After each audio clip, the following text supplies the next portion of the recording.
In 1945, the Third Reich collapsed, but the corporations that built it, they never lost a day of business. Volkswagen, BMW, Bayer, Hugo Boss. These aren't just brands, they're companies that profited from slave labor and genocide. Today, they're worth over $600 billion combined. The executives who worked with the SS walked free. Factories built by prisoners became Germany's economic miracle. The same families that shook hands with Hitler now sit on corporate boards worth billions. Krupp built Hitler's tanks using forced labor, today worth billions. IG Farben produced Zyklon B for gas chambers. Its successors include Bayer and BASF. The Quandt family used 50,000 forced laborers.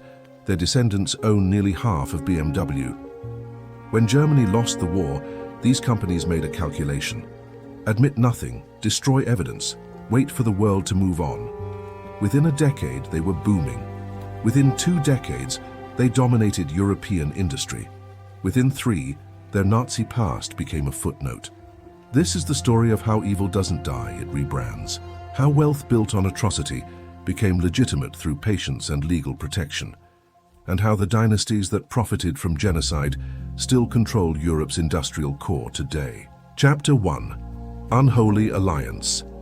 January 20th, 1933. Hitler had been Chancellor for less than 3 weeks when he walked into a meeting that would change everything.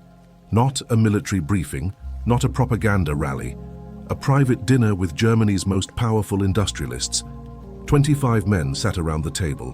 Krupp, Siemens, IG Farben, Thyssen, Flick. They controlled Germany's steel, chemicals, electricity, coal and manufacturing, and they were terrified. You see, Germany's economy was still reeling from the Great Depression. Unemployment exceeded 6 million. Communists and socialists were gaining ground. Factory owners watched as workers organized, struck, and demanded nationalization of industry. These men hadn't clawed their way to the top of German capitalism just to see it swept away by a workers' revolution. Hitler understood this. He didn't appeal to their ideology, he appealed to their fear.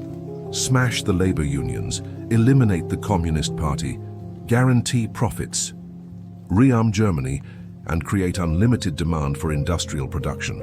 All they had to do was fund his consolidation of power. The pitch worked. By the end of dinner, they'd pledged 3 million Reichsmarks to the Nazi Party, roughly $20 million in today's money.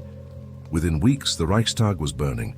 Within months, opposition parties were banned.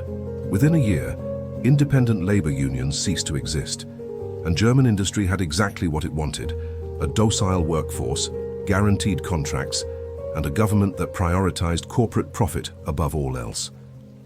But here's what most people miss. These industrialists weren't passive collaborators. They actively shaped Nazi policy. Take Fritz Thyssen, the steel magnate. He personally introduced Hitler to Ruhr Valley industrial leaders. He financed Nazi publications. He provided office space for party operations. When the Nazis needed respectability among Germany's elite, Thyssen delivered it. Or consider IG Farben, the massive chemical conglomerate created through a merger in 1925. By 1933, it was the largest company in Europe and the 4th largest in the world. IG Farben didn't just sell to the Nazis, it embedded itself within the regime. Company executives sat on government economic boards. IG Farben scientists worked directly with military researchers. The line between corporation and state blurred until it essentially disappeared. The genius of this arrangement was mutual dependence. Hitler needed industrial capacity to rearm Germany in violation of the Versailles Treaty. Industry needed government contracts to survive the Depression. So they built an economic model where war became the business plan. Let me put this in perspective. Between 1933 and 1939, before the war even started, German military spending increased by over 2,000%. Someone had to manufacture those tanks, planes, ships, and weapons. Someone had to produce the steel, chemicals, and machinery. And someone made extraordinary profits doing it. Krupp Industries transformed from near bankruptcy to Germany's most profitable company by 1936. Their specialty: artillery and armor plating. They pioneered new manufacturing techniques for tank production. They worked hand in hand with Wehrmacht generals to design weapons systems. By 1939, Krupp employed over 100,000 workers, with factories running multiple shifts. BMW, yes, that BMW, stopped making motorcycles and started making aircraft engines for the Luftwaffe. The Bavarian Motor Works became the Bavarian War Works. Their engines powered the Focke-Wulf fighters that would later bomb London. Volkswagen didn't exist before the Nazis. Hitler literally created it, the People's Car project designed to motorize Germany. But here's the irony. Almost zero civilians ever received their pre-ordered Volkswagens. Instead, the factory produced military vehicles. The People's Car became the Wehrmacht's Jeep. Meanwhile, Siemens was wiring concentration camps, not metaphorically, literally. They installed electrical systems in the early camps established in 1933 for political prisoners. As the camp system expanded, so did Siemens' contracts. Lighting, communications equipment, electrical fencing. If it required wiring, Siemens provided it. What's interesting is how they justified this. Corporate records from the era, the ones that survived, show business as usual language. Fulfilling government contracts, meeting national demand, supporting infrastructure development. You won't find memos saying help the Nazis build death camps. You'll find purchase orders, invoices, and delivery schedules. Evil, bureaucratized. But even in the 1930s, some of these men knew where this was heading. Hjalmar Schacht, Hitler's economics minister and former Reichsbank president, warned industrial leaders in 1937 that the rearmament pace was unsustainable and would inevitably lead to war. Several executives quietly diversified their assets abroad. Others transferred wealth to Swiss accounts they knew, and they continued anyway. By 1939, when Germany invaded Poland, the economic integration was complete. You couldn't separate German industry from Nazi Germany. They were the same entity. Every factory was a military asset. Every corporation was an arm of the state. Every executive was complicit. But what nobody anticipated, not even Hitler, was how far these companies would go once the war truly began. Because manufacturing weapons was one thing. What came next crossed into territory that still haunts these corporations today. The question isn't whether they knew what they were participating in. The question is, when did they decide the profits were worth it? Chapter 2. Profiting Death, September 1939. Germany invaded Poland, and the entire economic model changed overnight. War wasn't just the business plan anymore, it was the business. Within weeks, German forces were capturing hundreds of thousands of prisoners. By 1940, that number reached millions, and German industry had a problem: labor shortages. Conscription was draining factories of German workers just as production demands skyrocketed. The solution? Forced labor. On an industrial scale, here's what happened. What? The Nazi government established a system, organized, bureaucratic, efficient, to allocate prisoners and conquered civilians to German corporations. Companies could request workers the way they'd request raw materials, fill out forms, specify numbers needed, cite production requirements, and the government would deliver human beings. IG Farben was the pioneer. In 1941, they began construction on a massive synthetic rubber and fuel plant at Auschwitz III, Monowitz. Why Auschwitz? Because the concentration camp provided an unlimited supply of workers who could be worked to death and immediately replaced. Let me be specific about what this meant. IG Farben built an entire factory complex adjacent to Auschwitz. They negotiated directly with SS leadership for prisoner allocation. They paid the SS 4 Reichsmarks per day per skilled worker, 3 for unskilled. The prisoners themselves received nothing. When prisoners became too weak to work, usually within 3 months, they were sent back to Auschwitz II Birkenau for extermination. IG Farben would simply request replacements. Over 35,000 people died building and operating that factory, beaten, starved, worked 16-hour shifts in sub-zero temperatures without adequate clothing. Many never made it to the gas chambers.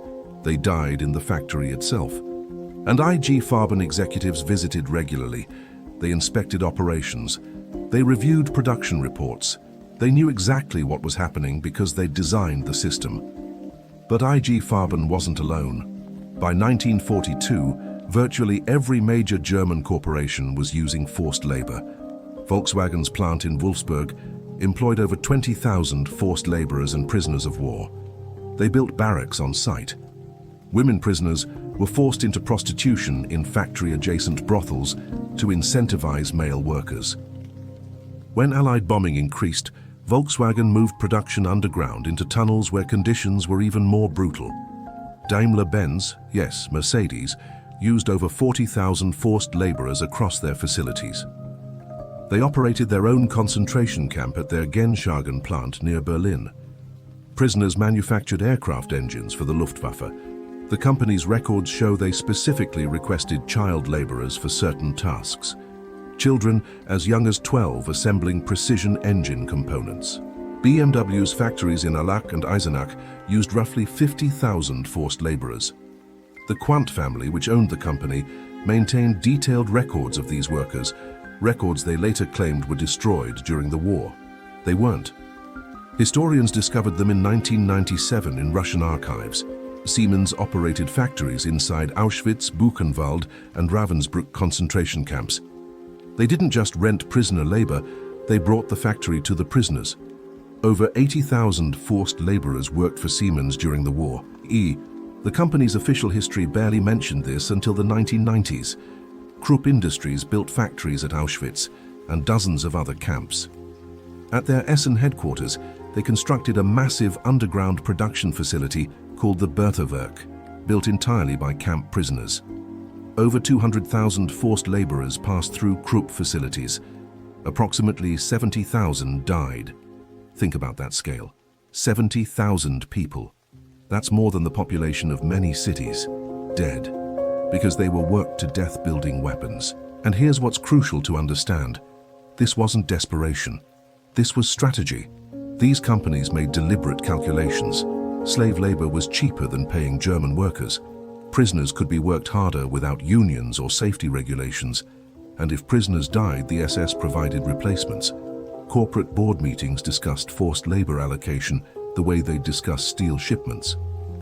Minutes from a 1943 Krupp board meeting include a line, I'm paraphrasing from the German, about increasing utilization efficiency of available Eastern worker resources. That's corporate speak for work the Slavic prisoners harder. The depravity had a business case, that's what makes it so chilling.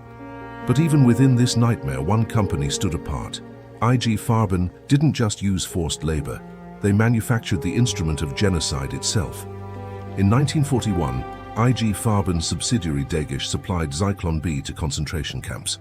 Zyklon B was a pesticide, hydrogen cyanide pellets used for fumigation, but SS chemists discovered it could be weaponized for mass murder, used in the gas chambers at Auschwitz, Majdanek, and other extermination camps. Now, IG Farben executives later claimed ignorance. They said they believed Zyklon B was being used for delousing. They said they didn't know about the gas chambers. But documents prove otherwise.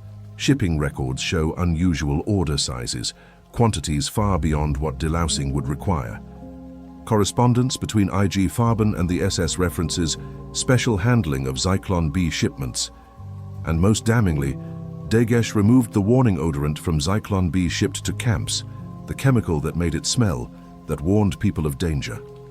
Why remove that unless you wanted victims to be unaware until it was too late? Over 1 million people were murdered using IG Farben's product.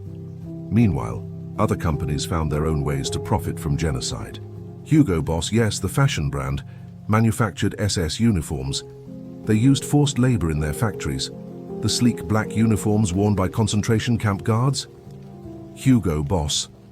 Topf & Sons built the crematorium ovens at Auschwitz and other camps. They held patents on the technology. They sent engineers to camps to optimize processing capacity. Corporate correspondence discussed throughput rates. Human beings reduced to manufacturing metrics. Bayer, still IG Farben at this point, conducted pharmaceutical experiments on camp prisoners. They purchased prisoners from the SS specifically for drug testing. A 1943 letter from a Bayer employee to Auschwitz officials reads, "We received your answer regarding our inquiry for 150 women. Despite the price being higher than expected, we accept your offer. We need the women in good health. As soon as you advise shipment, we will transfer payment." The letter ends. "The tests were performed. All subjects died. We will contact you shortly for a new shipment." This happened. These aren't wartime rumors or Soviet propaganda. These are documents, corporate records, purchase orders for human test subjects. By 1945, as Allied forces closed in, these companies faced a reckoning. Soviet troops were approaching from the east, Americans and British from the west. And every German industrialist knew they'd left a paper trail, so they began destroying evidence. IG Farben executives ordered bonfires of corporate records. Krupp managers buried documents in steel drums. BMW officials evacuated entire archives to remote locations. Some records were smuggled to Switzerland or South America, but they couldn't destroy everything. And what survived would become the basis for prosecution. Or at least, that was the plan. Because what actually happened after the war, the deals struck, the pardons granted, the justice denied, might be even more disturbing than the crimes themselves. You see, when Allied forces discovered the camps, when they liberated Auschwitz and Bergen-Belsen and Dachau, there was genuine shock, genuine horror, and genuine desire for accountability. But desire isn't the same as action. And when it came to prosecuting German industrialists, the Allies had competing interests. Some wanted justice, others wanted stability, and a few wanted to make deals. What happened next determined not just the fate of these companies, but the structure of European capitalism for the next 80 years. Chapter 3. Hidden Justice, May 8, 1945. Germany surrendered unconditionally. Hitler was dead. The Nazi regime had collapsed. And across the ruins of Europe, the question became, what do we do with the people who built this?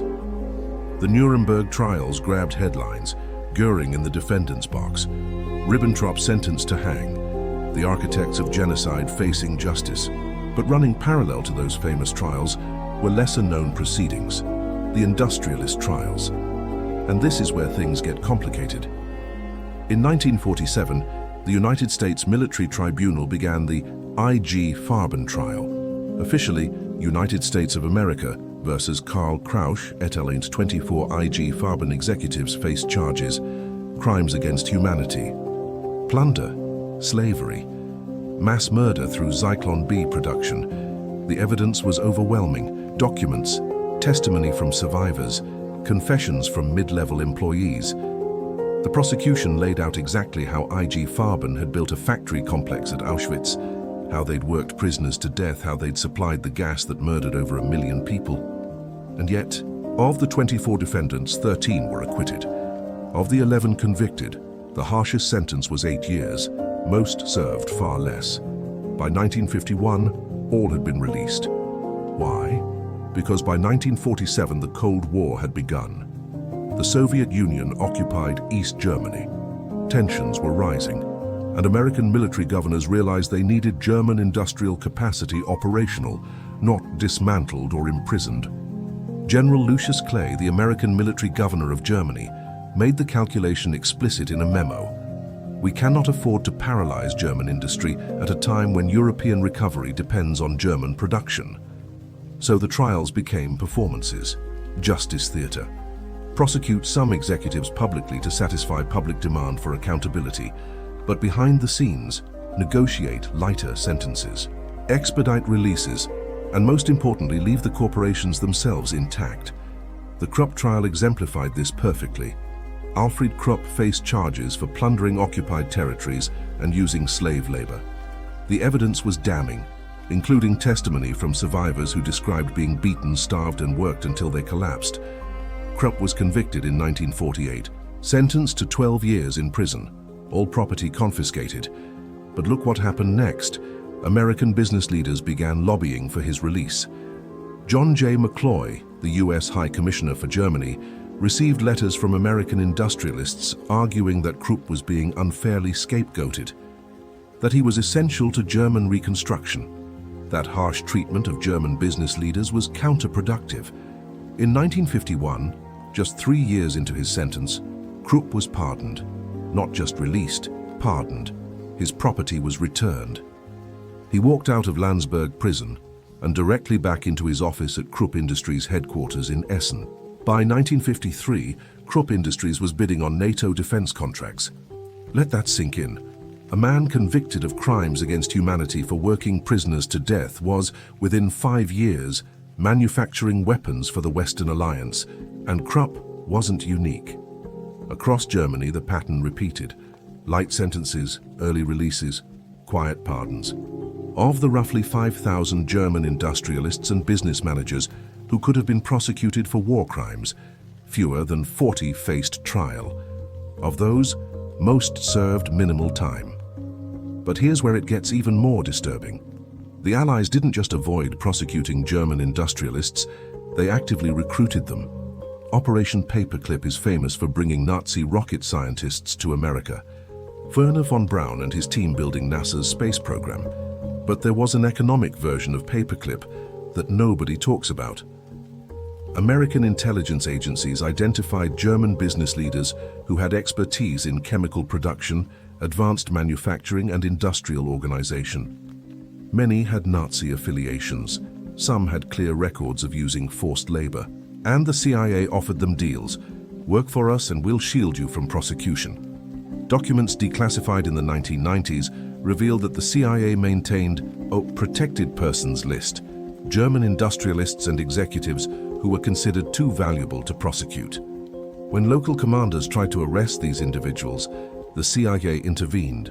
Why? Because the Americans needed their knowledge about Soviet industrial capacity, about chemical weapons production, about advanced manufacturing techniques developed during the war, many of which had been tested using camp prisoners. The Soviets did the same thing, by the way. In Soviet-occupied East Germany, industrialists who cooperated were spared. Those who resisted were imprisoned or executed. Both sides were playing the same game, leveraging expertise over justice. Meanwhile, the German public was complicit in a different way. By 1949, West Germany held its first democratic elections, and the population largely supported leniency for industrialists. Why? Because millions of Germans had benefited from Nazi economic policy, Aryanized property, forced labor, war profiteering. Confronting industrialists' guilt meant confronting collective guilt, easier to move on. Konrad Adenauer, West Germany's first chancellor, explicitly chose reconciliation over accountability. His government employed thousands of former Nazi officials in bureaucratic positions. His economic advisors included men who'd held positions in Nazi ministries. His justice system actively avoided prosecuting industrialists. In 1952, West Germany passed the law for the termination of denazification, essentially declaring denazification complete. Former party members could return to public life. Corporate leaders could resume their positions. The past was, officially, behind them. But the victims weren't consulted. Jewish survivors trying to reclaim property faced bureaucratic nightmares. Forced laborers seeking compensation hit legal walls. The German government argued that the Nazi state no longer existed, so neither did its debts. And the corporations. They argued they were just following government orders. That forced labor was imposed on them, that they had no choice. Never mind the documents showing they'd requested prisoners. Never mind the testimony proving they'd designed brutal labor systems. Never mind the profits they'd made. Courts largely accepted these arguments. In case after case, German courts ruled that corporations bore no legal responsibility for wartime actions. They were considered separate entities from the Nazi state. Employees had acted individually, not as corporate representatives. And most damningly, the statute of limitations for wartime labor violations had expired. Think about the logic here. If your company murders 70,000 people through deliberate overwork, but enough time passes, you're legally clear. Justice has an expiration date. This legal framework had profound consequences. It meant German corporations could rebuild without meaningful restitution, without admitting guilt, without changing leadership. The same men who'd collaborated with the SS were now negotiating with trade unions. The same families that profited from genocide were now philanthropists funding museums, and the West embraced them. Because in the 1950s, Containing communism mattered more than historical justice. German industrial production was essential to European economic recovery. The Marshall Plan depended on it, and that meant forgiving, or at least forgetting, what German industry had done. By 1955, West Germany joined NATO. German factories were manufacturing military equipment for the Western Alliance. Some of those factories had been built by concentration camp prisoners. Some were managed by men who'd been convicted at Nuremberg and pardoned. The economic miracle, the Wirtschaftswunder, was real. Germany's economy roared back.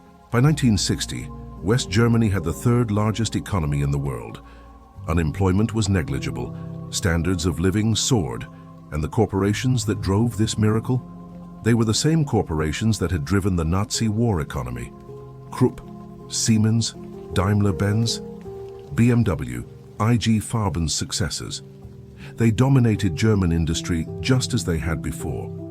But here's what's crucial. This wasn't just about individuals escaping punishment. It was about systems and structures surviving intact. Corporate governance didn't change. Ownership structures didn't change. Business relationships didn't change. The network of relationships between German industrial families, relationships forged in the Nazi era, remained strong. And that network became the foundation of modern European business, because these weren't just German companies. They had subsidiaries across Europe, partnerships with American firms, investments in emerging markets. When they rebuilt globally. By the 1960s, a weird amnesia had set in. BMW was known for engineering excellence, not slave labor. Bayer was known for aspirin, not Auschwitz experiments. Volkswagen was the people's car, finally, not the Wehrmacht's Jeep. Corporate marketing had successfully rewritten history, and for decades this worked. German corporations became symbols of quality, reliability, and efficiency. Their Nazi past became historical footnote, something mentioned in documentaries, not shareholder meetings. But history has a way of resurfacing. And starting in the 1980s, something began to shift. Survivors started speaking more openly. Historians discovered documents in newly opened archives, and a new generation started asking uncomfortable questions. Questions like who actually owns BMW, who runs Bayer, where did these families get their wealth? And when you pull that thread, you discover something remarkable. The dynasties are still there, still in power, and still benefiting from wealth generated during the Nazi era. Chapter 4: Silent Reconstruction. 1950s Germany was a paradox. Bombed-out cities were being rebuilt. Democracy was taking root. And yet, in the boardrooms and executive suites, it was as if the war had never ended. Look at Krupp Industries. Alfred Krupp, freshly pardoned in 1951, didn't return to a diminished empire. He returned to the largest steel and armaments company in Europe. The factories were damaged, but functional. The workforce was experienced. The brand was intact. And most importantly, the relationships with suppliers, customers, government officials had survived. By 1953, Krupp was producing steel at pre-war levels. By 1955, the company was profitable again. By 1960, Alfred Krupp was on the cover of Time magazine as a symbol of German industrial recovery. The article barely mentioned his conviction. Instead, it praised his business acumen and leadership during difficult times. This wasn't rehabilitation, this was erasure. The same pattern played out across German industry.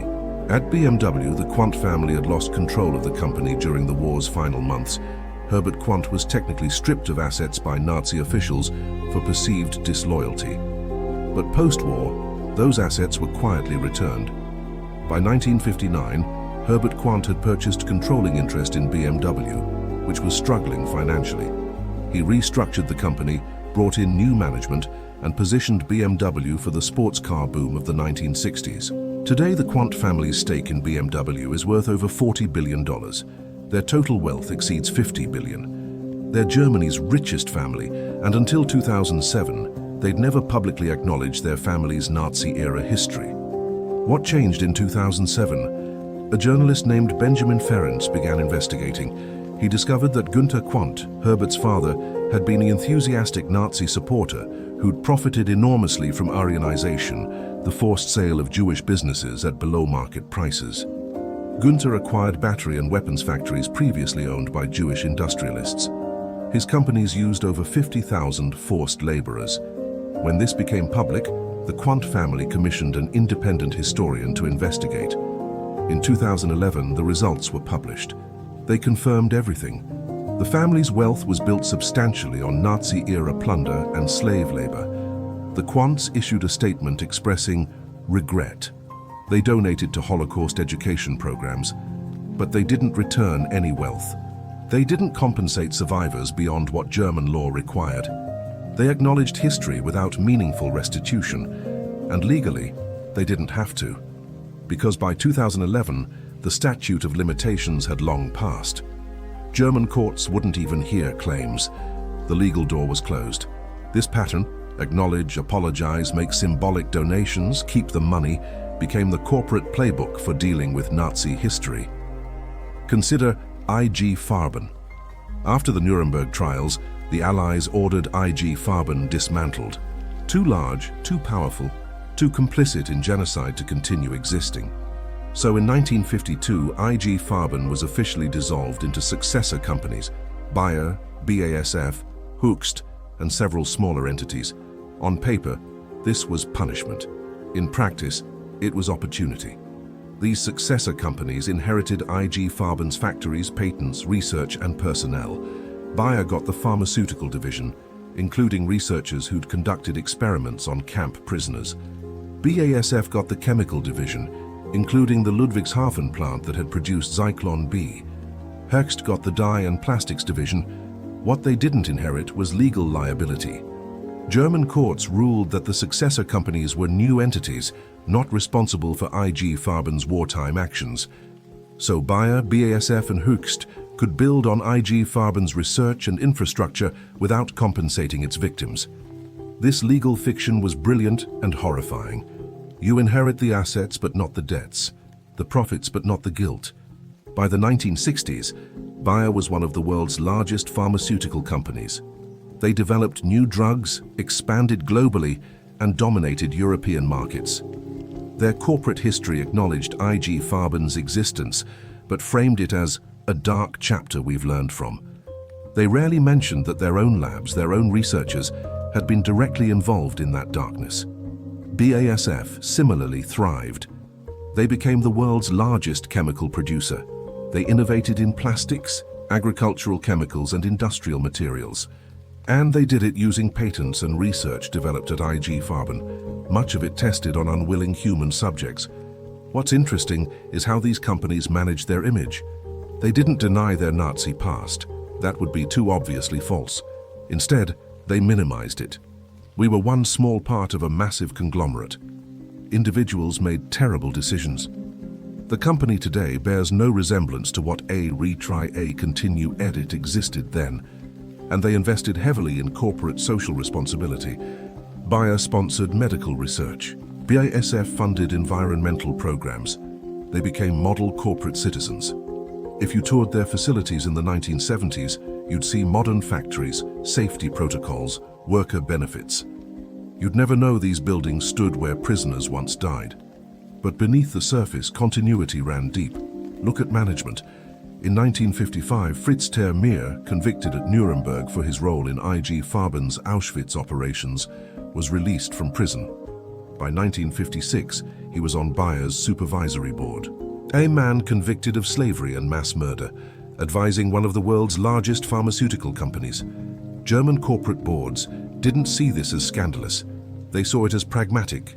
Termeer had expertise. He understood chemical production, and his conviction was, in their view, political, punishment by victors who didn't understand wartime necessity.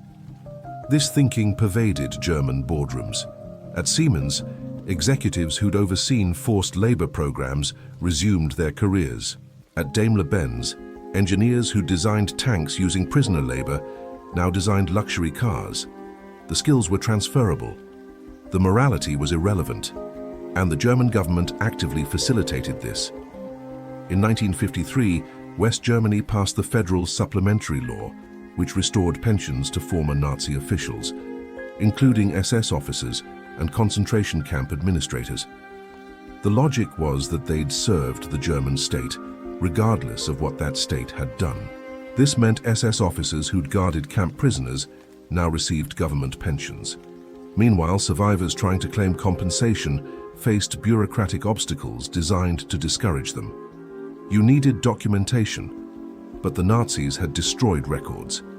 You needed witnesses, but witnesses were dead or scattered globally. You needed proof of German residency, but many survivors had been deported from other countries. The system was designed to protect perpetrators and exhaust victims. What's remarkable is how normalized this became. By 1960, it wasn't controversial to employ former Nazis in German industry. It was expected. They had experience. They knew the systems.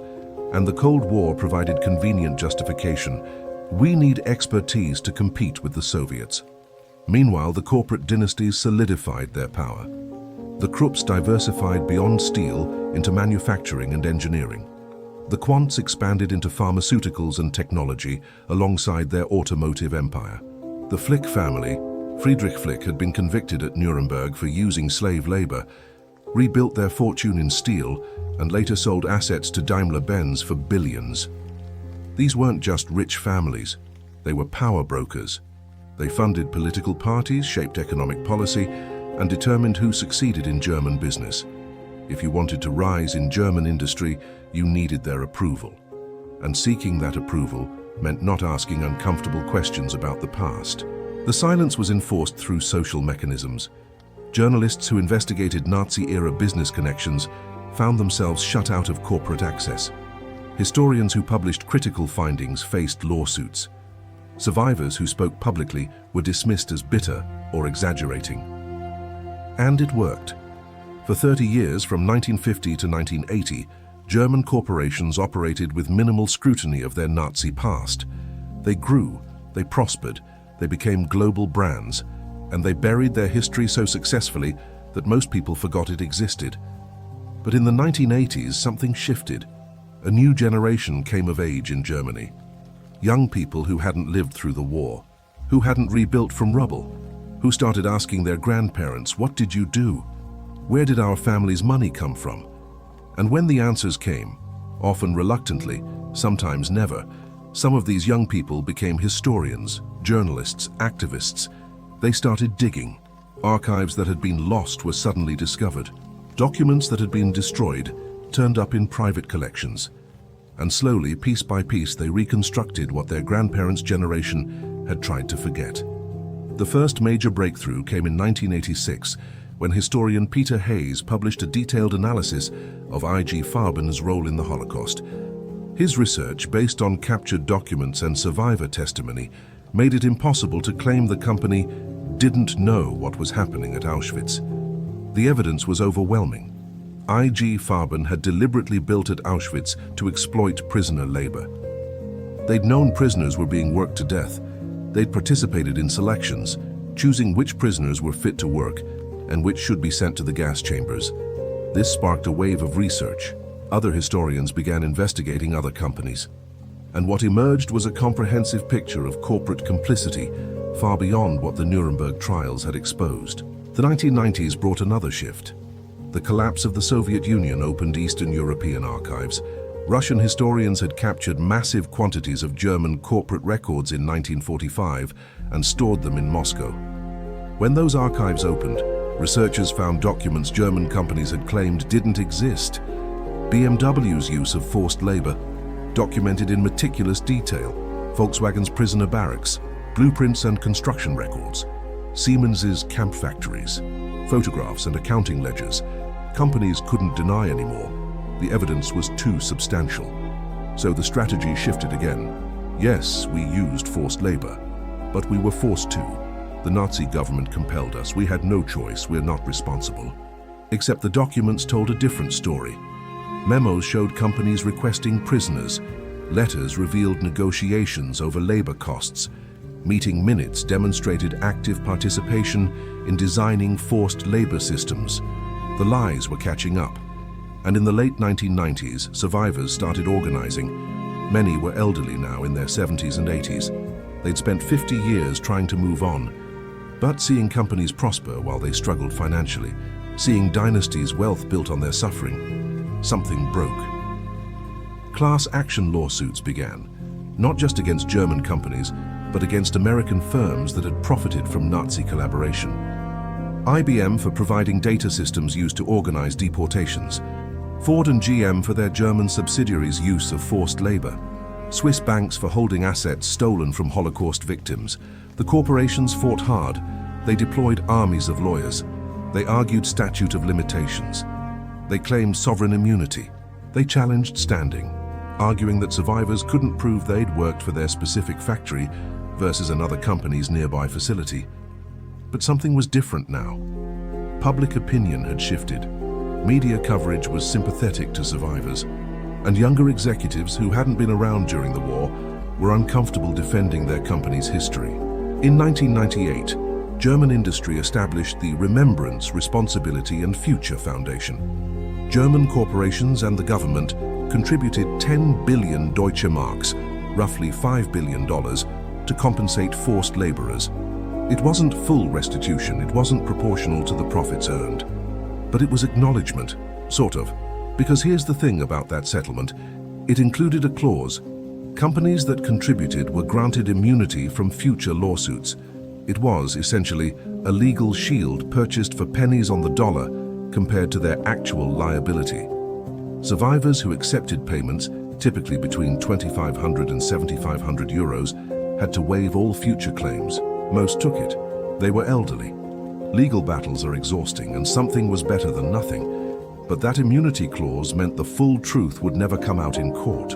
No discovery process, no testimony under oath from corporate executives, no examination of documents companies had kept hidden. The settlement protected corporations as much as it compensated victims. And it allowed these companies to move forward with a narrative of redemption. We've acknowledged our past. We've paid compensation. We've learned our lesson. Now let's focus on the future. The future, where these same families, these same corporations, still dominate European industry, still influence policy, still shape economies, which raises an uncomfortable question. Can you truly reckon with history if the perpetrator's descendants still hold power built on atrocity? Chapter 5. Dynasty Restored Hamburg, Germany. Art historian Burkhard Böhme sat in the archives of the Flick collection, one of Germany's most prestigious private art museums. Friedrich Christian Flick, grandson of convicted war criminal Friedrich Flick, had donated his collection to the museum. Böhme was cataloguing the works when he noticed something odd. Several pieces had gaps in their provenance, the documented history of ownership, specifically gaps during the 1930s and 1940s. And some appeared to have originally belonged to Jewish collectors. When Böhme raised concerns, the museum launched an investigation. What they discovered was damning. At least 13 works in the Flick collection had been looted from Jewish owners or purchased at fire sale prices from Jews desperate to flee Nazi Germany. Friedrich Christian Flick, worth an estimated 1 billion euros at the time, had built his art collection partly on stolen goods. The scandal exploded. Museums boycotted the collection. Art critics called for its seizure. And Friedrich Christian Flick's response? He withdrew the entire collection from public display and threatened legal action against anyone who called the provenance stolen. This is where the dynasty story becomes crucial, because Friedrich Christian Flick wasn't some distant heir removed from Nazi history. His grandfather, Friedrich Flick, was convicted at Nuremberg of using 48,000 forced laborers and plundering occupied territories. He served 3 years in prison, was released in 1950, and immediately rebuilt his industrial empire. By 1960, Friedrich Flick was worth billions. He'd diversified from steel into automotive shares, buying major stakes in Daimler-Benz. When he died in 1972, he was one of the wealthiest men in Germany. His fortune passed to his sons, then his grandson. And here's the critical point, that fortune was built on wartime profits that were never fully seized. Yes, Flick was fined at Nuremberg. Yes, some assets were frozen temporarily, but German courts later ruled that much of his wealth was legitimately earned and returned it. The slave labor profits, the Aryanized assets, the plundered resources, all mingled together until it was impossible to separate ill-gotten gains from legitimate wealth. So Friedrich Christian Flick inherited billions, derived partly from slavery and theft. And when confronted about his art collection's looted pieces, his response wasn't restitution. It was legal threats and withdrawal. The Flick case wasn't unique. It was representative. Look at the Quandt family. In 2007, the same year as the Flick scandal, journalist David de Jong began investigating BMW's ownership. He discovered that Stefan Quandt and Suzanne Klatten, the siblings who together owned 47% of BMW, had inherited wealth built substantially on their grandfather, Günter Quandt's Nazi-era activities. Günter Quandt had been a weapons manufacturer and Nazi party supporter. His factories produced artillery, rifles, and ammunition, using over 50,000 forced laborers. After the war, he was briefly detained but never prosecuted. American investigators concluded he was an opportunist rather than an ideologue, which somehow made his crimes acceptable. Günter's son Herbert inherited the business empire and transformed it. In 1959, he rescued BMW from near bankruptcy by purchasing a controlling stake. Under his leadership, BMW became synonymous with luxury and performance. The company's market value exploded. When Herbert died in 1982, his children inherited everything. By 2007, Stefan Quandt and Suzanne Klatten were among the wealthiest people in the world. Their combined net worth exceeded $35 billion, but they'd never publicly acknowledged their family's history. The Quandt family had a carefully cultivated image as cultured aristocrats. Suzanne Klatten was known for philanthropy. Stefan Quandt served on numerous corporate boards. They were pillars of German society. When de Jong's investigation went public, it sparked outrage. How could Germany's richest family, who'd benefited from slave labor, be celebrated without ever addressing that history? The Quandts' response was revealing. They commissioned an independent historian, Joachim Scholtisek, to investigate. In 2011, Scholtisek published his findings. Günter Quandt was indeed a Nazi collaborator who profited enormously from Aryanization and forced labor. The family's current wealth was directly linked to those crimes. Stefan Quandt and Susanne Klatten held a press conference. They expressed regret and shame about their grandfather's actions. They committed to funding Holocaust education programs, and they continued running BMW. No financial restitution beyond what was legally required, no divestment from companies built on slave labor. Just acknowledgement and symbolic donations, and legally they were clear. German courts had long since ruled that descendants bear no legal responsibility for ancestors' crimes. The statute of limitations had expired. The Forced Labor Compensation Fund from 2000 had created immunity. There was no legal mechanism to compel restitution. This is the genius, if you can call it that, of how these dynasties preserved their power. They outlasted justice. They waited until victims died and evidence faded. And when scrutiny finally came, they acknowledged just enough to claim moral redemption without sacrificing material wealth. Consider the Porsche and Piech families, who control Volkswagen Group through a complex ownership structure. Ferdinand Porsche, the company's founder, was an SS officer and ardent Nazi who designed the Volkswagen Beetle personally for Hitler. His factory used over 20,000 forced laborers, including children. After the war, Porsche was imprisoned for war crimes but released in 1947.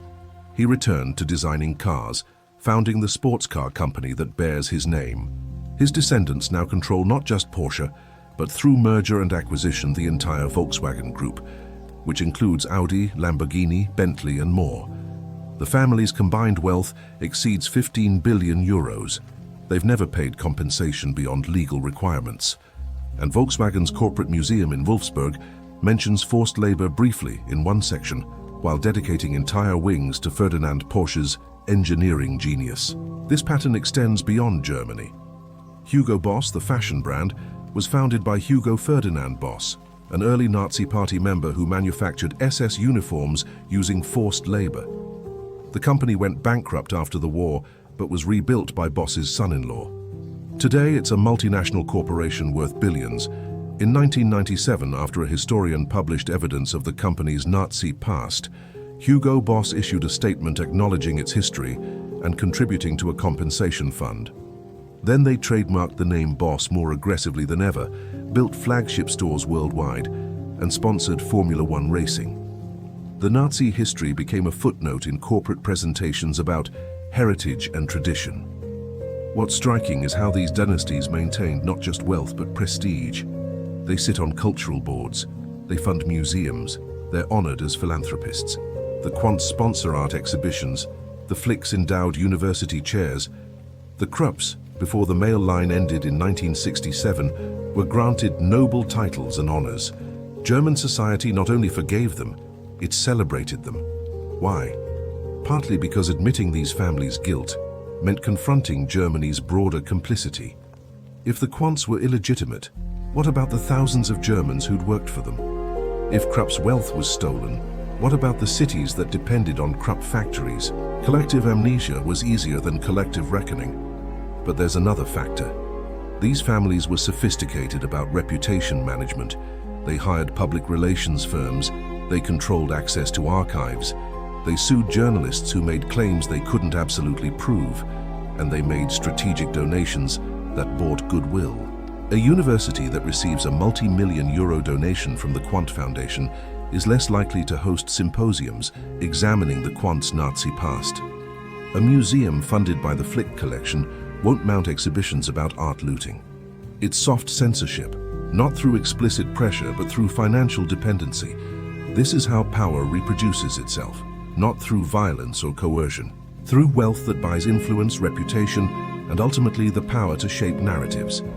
And the dynasties got smarter over time. Third and fourth generation heirs learned to preemptively acknowledge family history before it became scandalous. They'd include carefully worded statements in corporate materials. We recognize the dark chapters of our past. Then they'd move immediately to present achievements. This allowed them to claim moral authority for confronting history while changing nothing material. It's performative accountability, the appearance of reckoning without actual sacrifice. By the 2010s, this strategy was perfected. When investigations emerged about specific companies' Nazi pasts, corporations had response templates ready. Express regret, cite previous compensation, highlight current corporate social responsibility initiatives, donate to educational programs, then return to business as usual. And it largely worked. Public outrage would flare briefly, then fade. The dynasty families remained wealthy and powerful. Their companies continued dominating markets, and history became something managed rather than confronted. But here's what they couldn't control: the corporations themselves. Because while families can manage their public image, the companies they control have global reach, thousands of employees, and complex regulatory environments.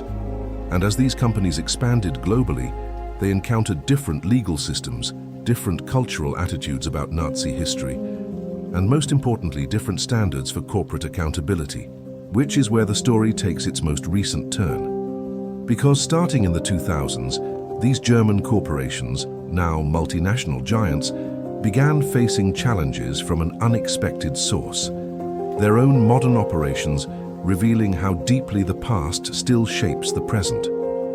Chapter 6: Modern Reckoning.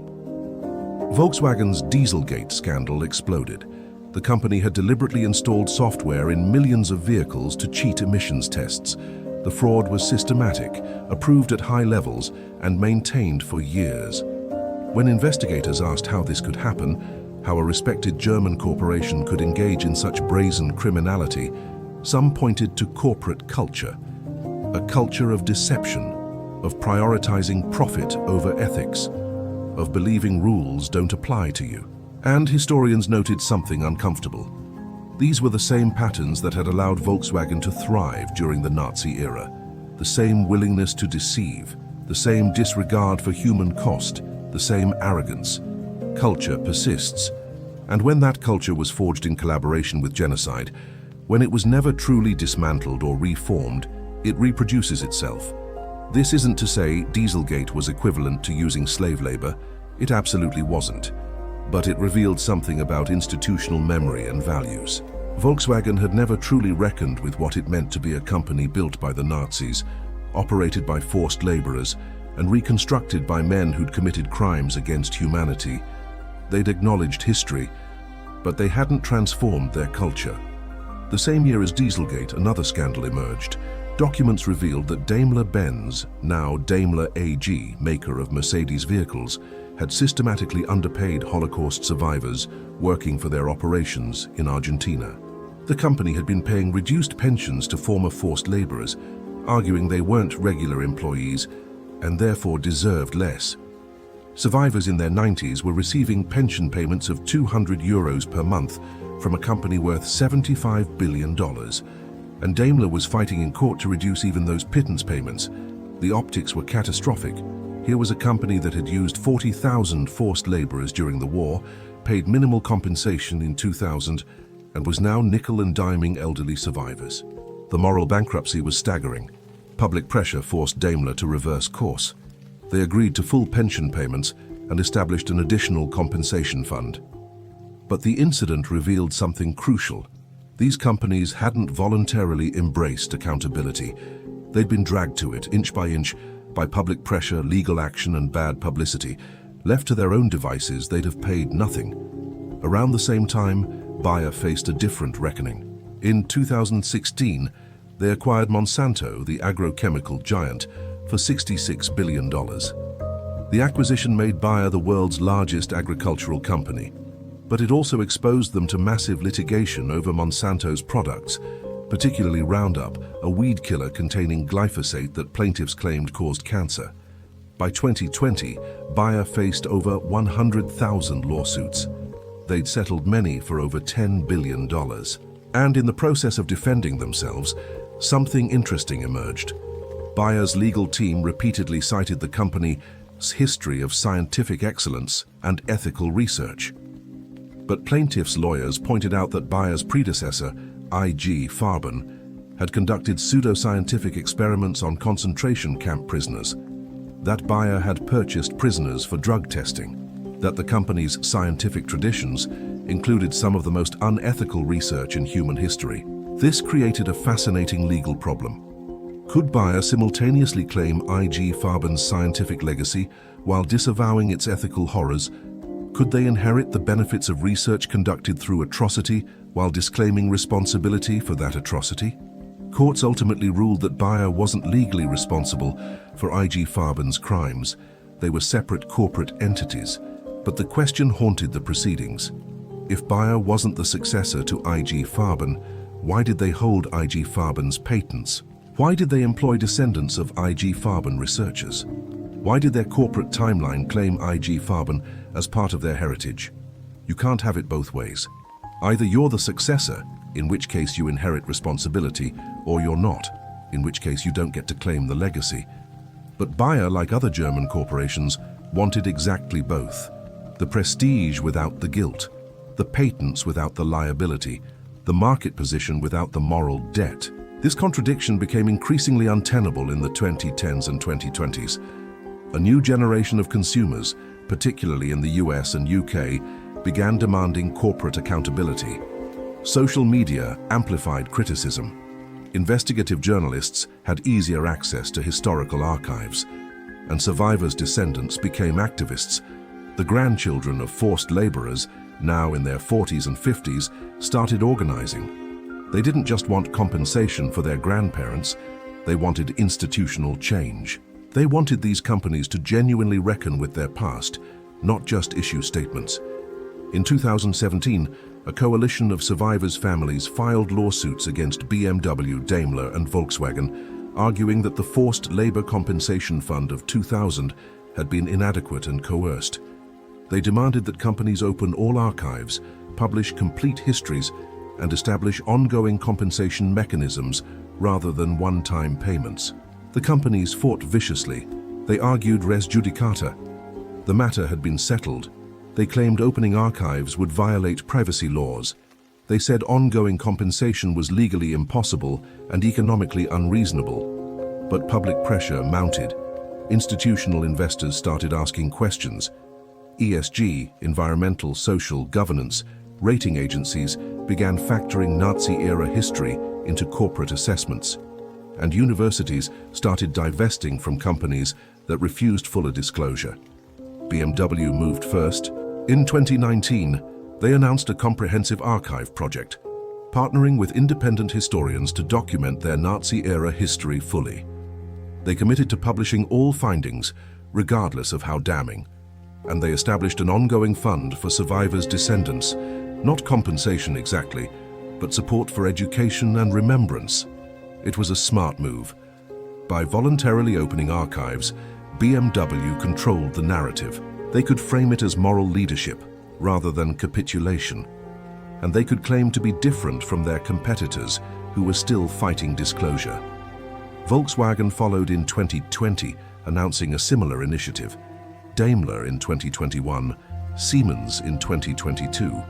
One by one, German corporations that had resisted transparency for decades suddenly discovered a commitment to historical honesty. Cynics noted this happened exactly as the last survivors were dying. By 2020, forced laborers who'd been teenagers during the war were in their 90s. Within a decade, they'd all be gone. Opening archives posthumously was safe. There'd be no living witnesses to contradict corporate narratives or demand additional compensation. But even cynical accountability revealed information previously hidden. The BMW archives, for instance, included photographs of forced labor barracks that the company had long claimed didn't exist. Volkswagen's documents showed that Ferdinand Porsche had personally toured concentration camps selecting prisoners for factory work. Siemens's files revealed that camp factories had been more extensive and deadly than previously acknowledged. Each revelation prompted the question, if these companies had these documents all along, why did they claim ignorance for 70 years? The answer was simple. Because they could. Because victims had died. Because German courts protected them. Because the world had moved on. But something shifted in the 2020s. Maybe it was generational change. Younger executives who hadn't lived through post-war reconstruction and didn't feel personally defensive. Maybe it was commercial pressure, global consumers demanding ethical supply chains. Maybe it was genuine moral awakening. Or maybe, and this is darker, maybe it was strategic. Acknowledge the Nazi past fully now when there's no legal liability to inoculate against future criticism. Get ahead of the story, control the narrative, and emerge looking like you've confronted history when really you've just outlasted accountability. Because here's what didn't change: ownership. The Quandt family still controls BMW. The Porsche-Piech family still controls Volkswagen Group. The corporate structures that allowed Nazi-era profits to become dynastic wealth remain intact. These companies opened archives. They didn't redistribute wealth. They published histories. They didn't restructure governance. They acknowledged guilt. They didn't transform power. And that's the fundamental question. Is acknowledgement without restitution meaningful? Is transparency without consequence just performance? In 2023, a German court addressed this question directly. Survivors' descendants sued, arguing that the forced labor compensation of 2000 was inadequate, that it should have been proportional to profits earned from slave labor, not a nominal payment. They presented economic analyses showing that companies had earned hundreds of billions in today's currency from forced labor. The court ruled against them. The 2000 settlement was final. Corporations had immunity. And crucially, the court held that calculating profits attributable to forced labor 70 years later was economically impossible. The money had been reinvested, merged with other capital, and transformed through decades of business operations. In other words, wait long enough and even stolen wealth becomes legitimate. This ruling essentially ended the legal path for accountability. Survivors' families could document atrocities. They could prove corporate complicity. They could demonstrate that current wealth derived from Nazi-era crimes. But they couldn't compel restitution. The corporations had won through patience. They'd outlasted justice. And yet the moral pressure continued. Because what these companies discovered was that younger consumers care about this. Gen Z and millennials research corporate histories. They organize boycotts. They don't separate a company's past from its present the way previous generations did. So BMW, Volkswagen, Bayer, Siemens, they all ramped up their public history initiatives. museum exhibits, educational programs, partnerships with Holocaust memorial organizations. They spent millions on remembrance. But again, the fundamental structure remained. Wealth built on atrocity stayed with the families who built it. Corporate power established through Nazi collaboration remained concentrated in the same dynasties. And the institutional culture, the values and practices that allowed collaboration in the first place, was never truly dismantled. Which brings us to the present day. These aren't historical companies. They're current economic powerhouses. They influence European policy. They shape labor markets, they drive technological innovation, and they're still run, governed, and largely owned by descendants of the people who collaborated with the Nazis. That's not conspiracy theory. That's corporate governance records, publicly available. So the question becomes, how does this legacy continue to shape their operations today? What does it mean that Europe's industrial core is still dominated by companies and families whose wealth and power originated in genocide? That's not ancient history. That's the structure of modern European capitalism. Chapter 7. Legal battles. The law has been both weapon and shield in this story, and understanding how it's been wielded and by whom reveals something crucial about power. Start with the basics. In 1945, the Allies established the legal framework for prosecuting Nazi crimes. The Nuremberg Principles defined crimes against humanity, crimes against peace, and war crimes. They held that individuals could be prosecuted regardless of whether they were following national laws or orders. But there was a gap. Corporate entities weren't clearly covered. The trials prosecuted individuals, executives, board members, managers, but the companies themselves continued existing as legal persons. And under German corporate law, a legal person can't be guilty of crimes. Only natural persons, humans, can be. This created an absurd situation. You could convict Alfred Krupp of using slave labor. But Krupp Industries, the entity that profited, faced no punishment. The corporation could claim it was distinct from its leadership. And since corporations are immortal while humans die, the corporation outlasted accountability. German lawyers exploited this brilliantly. In the 1950s and 1960s, when survivors began filing civil suits, corporate lawyers argued the statute of limitations had expired. The Nazi state no longer existed, so its obligations were void. Corporations were forced to use slave labor. So they weren't legally culpable. Calculating damages was impossible given destroyed records. Plaintiffs couldn't prove they worked for this specific company versus others nearby. Most survivors were poor. They couldn't afford extended litigation. And German courts, staffed partly by former Nazi-era judges who'd been reinstated, were not sympathetic to claims against German industry. Case after case was dismissed on technical grounds. Not because corporations hadn't committed the acts alleged, but because legally, those acts were either unprosecutable or the liability had expired. This went on for decades. Survivors filed suits in Germany, Austria, France, the Netherlands. Almost all failed. The few that succeeded resulted in trivial damages, thousands of Deutsche Marks, when the actual value of stolen labor was millions. Then, in the 1990s, survivors tried a new approach: American courts. The US legal system offered advantages. Class action mechanisms allowed collective litigation. Discovery rules forced companies to produce documents. And American judges weren't bound by German statutes of limitation. In 1998, a class action was filed in New York against German corporations, including Siemens, Volkswagen, Daimler-Benz, BMW, and Bayer. The suit alleged that these companies had unjustly enriched themselves through slave labor and never paid compensation proportional to profits earned. The companies panicked. American courts could impose massive damages. Discovery could expose documents they'd kept hidden. And American public opinion was less forgiving of Nazi collaboration than German courts had been. So German industry and the German government made a deal. They'd establish a compensation fund, remembrance, responsibility, and future. And in exchange, the US government would intervene to dismiss the lawsuits. It was explicitly transactional. Germany told the US, "Help us end this litigation and we'll pay into a fund." The amount, 10 billion Deutsche Marks, about 5 billion USD, split between corporations and the German government. Sounds like a lot. But do the math. Approximately 1.6 million forced laborers survived the war. If distributed evenly, that's about 3,000 euros per person. 4 years of slavery, for family members murdered, for lifetimes of trauma. And remember, corporations that contributed received legal immunity from future suits. The settlement was a liability cap. German companies bought legal protection for pennies on the dollar, compared to their actual historical profits from forced labor.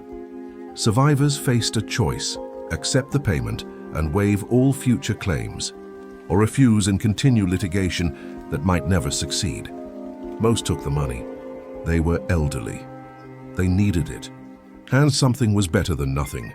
But accepting created a legal barrier. Courts ruled that the 2000 settlement was comprehensive. Anyone who'd accepted payment couldn't file new claims, and anyone who hadn't accepted would face nearly impossible evidentiary burdens proving their case.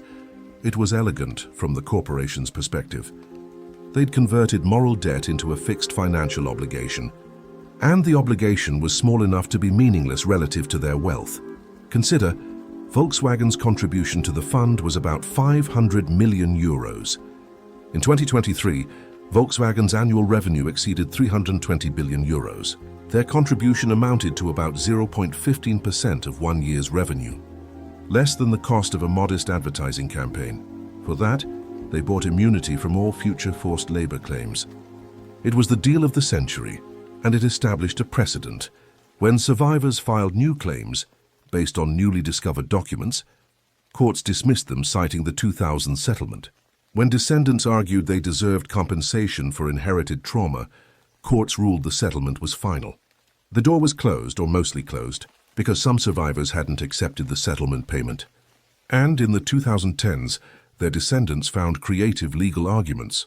One approach: frame claims not as labor violations, but as property theft. German corporations had seized assets from Jewish forced laborers, personal items, valuables, even dental gold. That wasn't labor. That was robbery, and robbery has different statutes of limitation. Another approach: argue that corporations had fraudulently concealed evidence, which told the statute of limitations. If companies deliberately destroyed or hid documents proving their guilt, survivors couldn't have filed timely claims. Therefore, the clock shouldn't start until the deception was discovered. A third approach: go after successor corporations in other jurisdictions. Bayer operates in dozens of countries. If German courts won't hear claims, what about Brazilian courts? Indian courts? Courts in countries that don't recognize the 2000 settlement's immunity clause. These strategies had mixed results. A few cases succeeded, resulting in small additional payments. Most failed, but they kept pressure on corporations and prevented complete narrative closure. The legal battles also revealed something important. Corporate lawyers had been systematically hiding evidence. In 2016, during discovery in one of these suits, plaintiffs' attorneys discovered that BMW had maintained copies of forced labor records it claimed were destroyed. The records had been transferred to a private archive controlled by the Quandt family. They'd been available all along, just not to survivors or researchers. When this became public, BMW's response was telling. They didn't deny possessing the documents. They argued that private family archives weren't subject to disclosure requirements, and that making them public would violate the family's privacy rights. Think about that logic. The documents proving crimes against humanity were hidden to protect the perpetrator's descendants' privacy. Similar revelations emerged for other companies. Daimler-Benz had transferred sensitive archives to external storage facilities not covered by archival access laws. Siemens had digitized records but classified them as proprietary business information. Bayer had documents in subsidiary archives, technically separate from the parent company. It was systematic concealment, not illegal precisely, but morally bankrupt, and it showed that corporations weren't passive about history. They were active. They managed archives strategically. They controlled access. They determined what researchers could and couldn't see. Corporate history wasn't objective truth. It was curated narrative. This became especially clear in the 2020s when some companies began publishing comprehensive histories. These were professionally produced books, hundreds of pages with academic contributors. But researchers noticed something. The archives these historians could access were pre-selected by corporate lawyers. Sensitive documents were excluded. Certain topics were minimized, so even the transparent histories were managed disclosures. Companies revealed what made them look least bad, while continuing to conceal the worst. Meanwhile, another legal battle was brewing over artwork. As mentioned earlier, many corporate leaders and dynasty families had collected art. Some looted, some purchased from desperate Jews at exploitative prices. In 2017, Germany passed a law requiring museums to research provenance of all works acquired between 1933 and 1945. This was decades overdue international. Agreements had called for such research since Faritrae continue edit the law forced museums to investigate, and what they found was staggering. Hundreds of works in German museums and private collections had problematic provenance. Paintings, sculptures, rare books, all acquired during the Nazi era from Jewish owners under duress or outright theft. But here's where it gets complicated. The law required research and disclosure. It didn't mandate restitution. German property law protects good faith purchasers, people who buy items without knowledge they're stolen. Even if a painting was looted from a Jewish family in 1938, if the current owner purchased it legally in 1975, they might have a stronger legal claim than the original owner's heirs. This created perverse outcomes. Museums would discover a painting was looted, publish that finding, and then continue displaying it, because returning it would require a court order. And German courts protected current owners. The Flick case exemplified this. When the Flick collection's looted pieces were identified, Friedrich Christian Flick didn't return them voluntarily. He threatened to sue anyone who called them stolen without definitive proof. And proving theft required documentation that often didn't exist. The Nazis had destroyed records, original owners had been murdered, and decades had passed. Some museums negotiated settlements, paying heirs a fraction of artwork's value to extinguish claims. But this essentially rewarded theft. Heirs got pennies while museums retained valuable works, and collectors like Flick could threaten expensive litigation, knowing most heirs couldn't afford protracted legal battles. The art restitution fight revealed how German law systematically protected wealth accumulated through Nazi-era crimes. Whether it was forced labor profits, Aryanized businesses, or looted art, the legal system prioritized current ownership over historical justice, and corporations learned from this. They structured themselves to make accountability as difficult as possible. They created complex ownership structures with holding companies, subsidiaries, and trusts. They transferred sensitive assets to private family foundations outside corporate structures. They located archives in jurisdictions with favorable disclosure laws. It wasn't illegal, but it was calculated to frustrate justice. By 2020, legal experts concluded that meaningful restitution through courts was essentially impossible. Too much time had passed. Evidence was too fragmentary. Corporate structures were too complex, and German law was too protective of current wealth holders. The only path forward was political. Legislative action that could override corporate immunity, extend statutes of limitations, and compel disclosure. But that required political will. And here's the problem. The same corporations and dynasties that needed accountability had enormous political influence. They funded political parties, lobbied extensively, and employed thousands of voters. Politicians who pushed too hard for accountability risked corporate retaliation, factory closures, investment withdrawals, negative media campaigns, so legislative efforts stalled. Bills were proposed, watered down, and ultimately defeated. The status quo held, which meant corporations won the legal battle not through superior arguments, but through superior resources. They could afford infinite appeals. They could wait out elderly claimants. They could shape the legal environment through lobbying, and they could use their wealth, built on atrocity, to protect that wealth from accountability. Justice, it turned out, had a price tag, and corporations could afford to pay it, but what they couldn't control was public opinion. And in the age of social media, that was starting to matter. Chapter 8. Unfinished Business, the Conference on Jewish Material Claims Against Germany, known as the Claims Conference, released new data. Since 1952, they'd negotiated compensation payments for Holocaust survivors from the German government. The latest report showed that over 800 million euros would be distributed in 2024 to approximately 240,000 survivors worldwide. That sounds significant until you look closer. Most survivors would receive between 1,500 and 4,500 euros for the year. Many were receiving this for the first time in their 90s, after decades of applications, appeals and bureaucratic obstacles.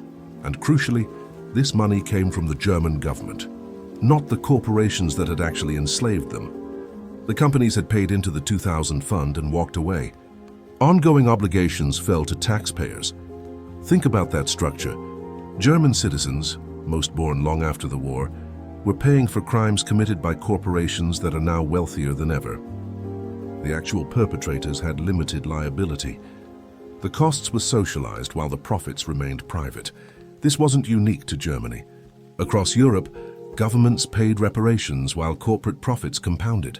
And the companies that benefited most from Nazi collaboration became pillars of the European Union economy, which raises uncomfortable questions about the EU itself. The European project was built on Franco-German reconciliation and economic integration. But that integration involved legitimizing and empowering the very companies that had driven Nazi economic policy. When Germany joined the European Coal and Steel Community in 1951, the EU's predecessor, the coal and steel industries were dominated by Krupp, Thyssen, and other Nazi-era companies. European integration essentially rewarded them with expanded markets.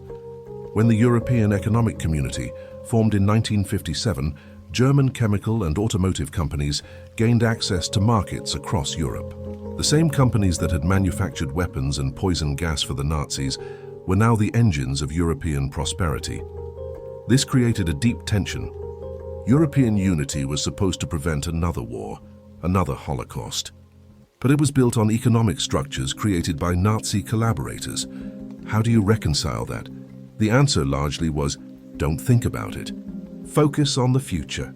Emphasize peace and prosperity, and let history fade into abstraction. This worked for decades, but the 2010s and 2020s brought renewed scrutiny.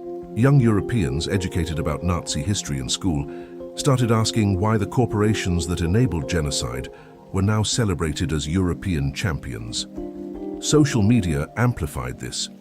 When BMW or Bayer posted about corporate social responsibility, users replied with archival photos of their forced labor camps. When Volkswagen advertised their electric vehicles as environmental progress, people pointed out the company was literally created by Hitler. Corporations tried various responses. Some ignored the criticism, it would blow over. Some engaged defensively, we've addressed this. Some tried humor, posting memes about their history which backfired spectacularly. What they couldn't do was escape it. Because unlike previous generations, young people had instant access to historical archives. You could be scrolling through Instagram, see a Mercedes ad, and within 3 clicks find photos of Daimler-Benz's concentration camp factories. History wasn't distant anymore. It was searchable. This created reputational risk corporations hadn't faced before. A 2022 survey of European consumers under 35 found that 67% considered a company's historical record when making purchasing decisions. For luxury brands like BMW and Mercedes, this was concerning. Their market depended on aspirational image, and built by slaves wasn't aspirational, so companies adapted. They ramped up remembrance activities. BMW funded a traveling exhibit about forced labor. Volkswagen established educational programs about Nazi history. Siemens partnered with Yad Vashem, Israel's Holocaust memorial. These were genuine investments, millions of euros in programming. But critics noted they were also marketing. By controlling remembrance, companies shaped how their history was remembered.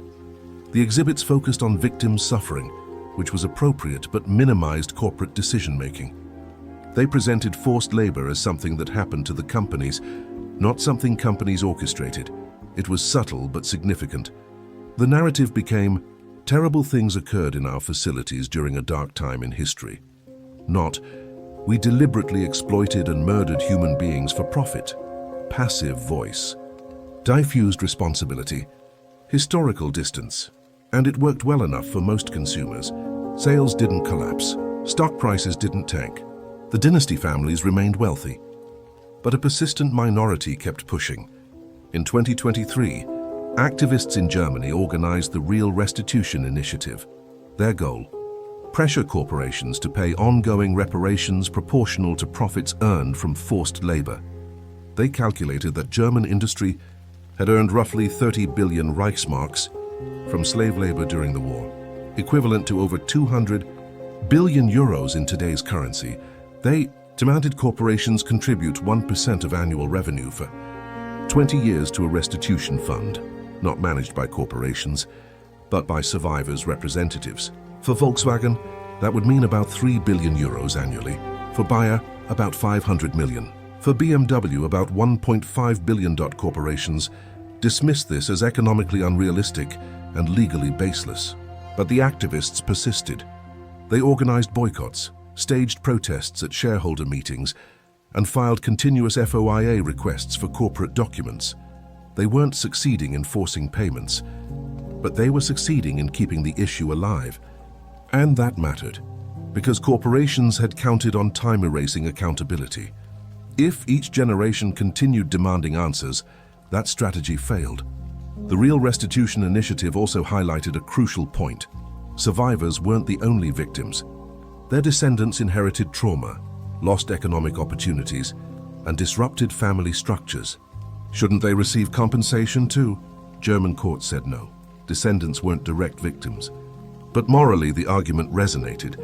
If dynasty families inherited wealth from crimes, shouldn't victim families receive inherited restitution? This framing challenged the entire legal structure protecting corporate wealth, and it terrified corporations, because if descendants had claims, the liability was essentially infinite.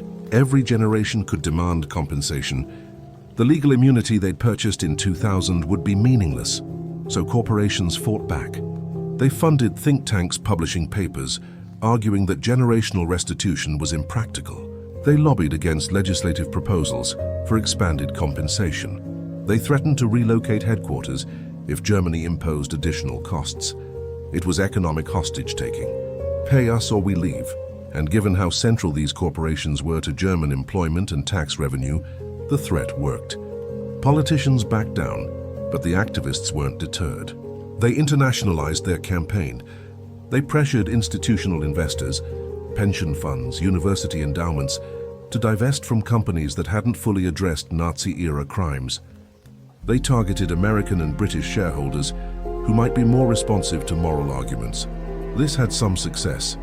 Several university endowments divested from specific companies. Some pension funds adopted screening criteria that considered historical ethics. It wasn't economically devastating to corporations, but it was reputationally damaging. And it revealed something interesting.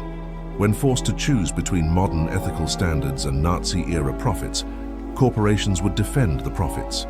They'd issue statements about values and responsibility, but when it came to actually redistributing wealth, they refused. This crystallized the fundamental question: can institutions built on atrocity ever be truly legitimate? Or are they permanently tainted, regardless of current operations? German corporations argued that they'd transformed completely. New leadership, new values, new practices. The Nazi past was real but not relevant to current operations. But critics pointed out, the wealth is still there. The power is still concentrated in the same families. The corporate structures are continuous. You can't claim complete transformation while maintaining material continuity with the past.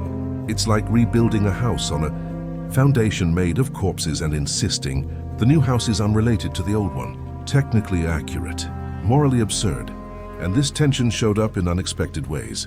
In 2024, Volkswagen faced a crisis in its Chinese operations. Geopolitical tensions made their Xinjiang factory controversial due to allegations of Uyghur forced labor. The company's response was interesting. They denied wrongdoing, but emphasized their commitment to ethical labor practices and their experience learning from historical mistakes. Critics immediately pointed out the irony. VW was citing lessons learned from using Nazi-forced labor to defend operations in a region with alleged human rights abuses. If they'd truly learned, they'd exit immediately. Instead, they were using their Nazi past as ethical credentials. This demonstrated how corporate reckoning with history could become just another PR tool. History wasn't something to genuinely confront, it was something to manage. And management was what these corporations excelled at. Managing narratives, managing risks, managing liability. What they couldn't manage was the persistent question: have you really changed, or have you just gotten better at public relations? By 2025, this question remained unresolved. Some observers believed corporations had genuinely transformed. Others saw performative accountability, masking fundamental continuity. And the truth was probably somewhere in between. Partial change, incomplete reckoning, ongoing evolution. But one thing was undeniable. These corporations and dynasties remained extraordinarily powerful. They shaped European economics, influenced politics, and employed millions. Their Nazi past was acknowledged but not disabling.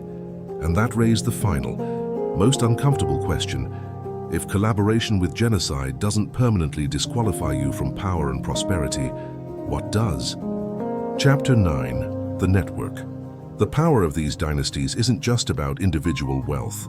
It's about connections, a web of relationships, business partnerships, marriage alliances, shared board positions, and cross-holdings that makes them nearly untouchable. Let me show you how this works. Start with the Quandt family. They own 46.7% of BMW, that's the headline. But dig deeper. Stefan Quandt and Suzanne Klatten also hold stakes in dozens of other companies through their investment vehicles. Klatten owns significant shares in Altana, a specialty chemicals company. She has holdings in wind energy, pharmaceuticals, and real estate. Quandt sits on the supervisory boards of multiple corporations beyond BMW. Now look at who else sits on those boards. Other dynasty family members, other industrialists whose families also collaborated with the Nazis. They're not competitors, they're partners. They vote on each other's compensation packages. They approve each other's strategies. They protect each other's interests. This is how German corporate governance works. The supervisory board system, unique to Germany, gives major shareholders extraordinary control. And those major shareholders are often the same families that held power in 1933. Take Daimler's supervisory board. Historically, it's included representatives from major institutional investors, labor unions, and significant shareholders. But the significant shareholders, often investment vehicles controlled by old industrial families, they don't always advertise their connections. They use holding companies, trusts, and complex ownership structures, but trace the money. And you find the same names appearing repeatedly across German industry. The Piech and Porsche families control Volkswagen Group through a holding company structure so complex, it took financial journalists years to map completely. The families own Porsche SE, which owns 53% of Volkswagen Group's voting shares. But Volkswagen Group includes Audi, which has historical ties to Auto Union, another company that used forced labor extensively. And Porsche SE doesn't just hold Volkswagen shares. It has investments in technology startups, real estate developments, and venture capital funds. The Piech and Porsche families have diversified from automotive into broader economic control. Wolfgang Porsche, Ferdinand Porsche's grandson, has a net worth exceeding 1 billion euros. His cousin Hans-Michael Piech, similar wealth.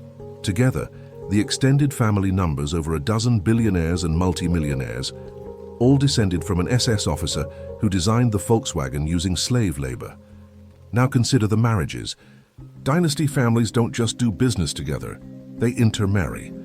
This isn't medieval aristocracy, it's modern corporate strategy.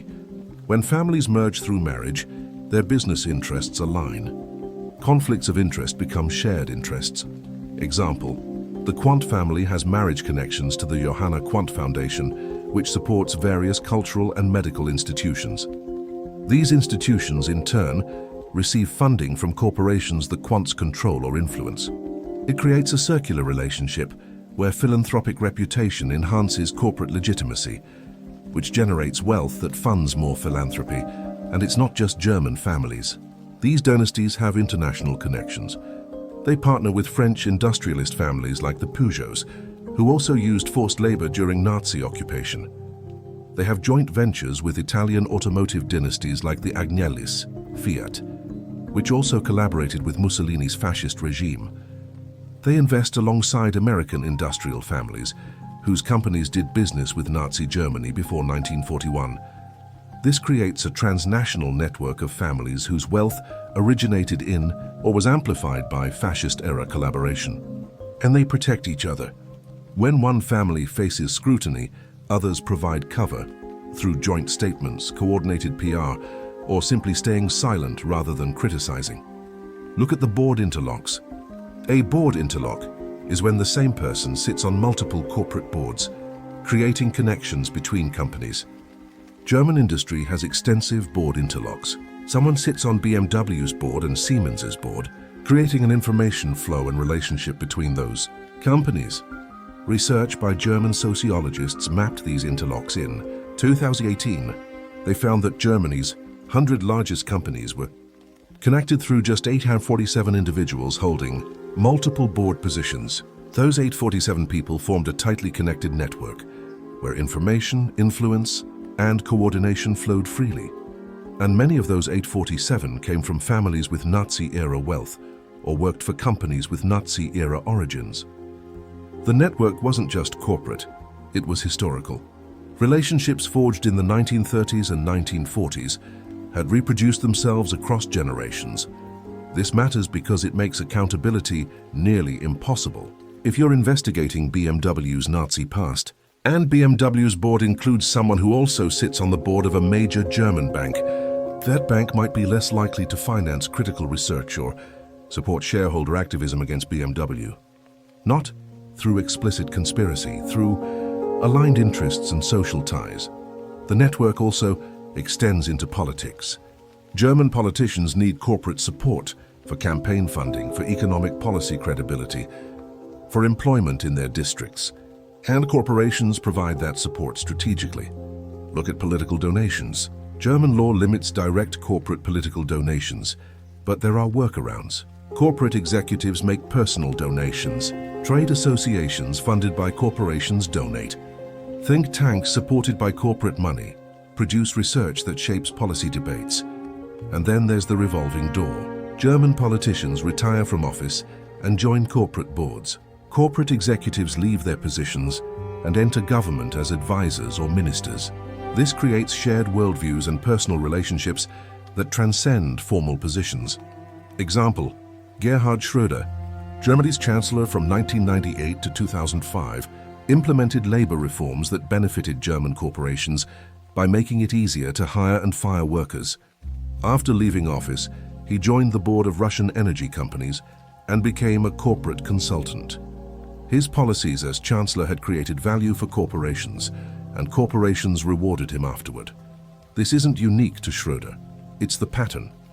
Politicians who are business-friendly during their tenure get cushy board positions afterward. Politicians who push for corporate accountability find fewer opportunities post-politics. The network also includes media. German media is partly funded by corporate advertising. Major newspapers and television networks depend on ad revenue from automotive, chemical, and industrial companies. This creates subtle pressure, not censorship exactly, but a tendency to frame corporate stories generously. When BMW opened their Nazi-era archives in 2019, German media coverage was largely positive. Headlines praised BMW's courage and transparency.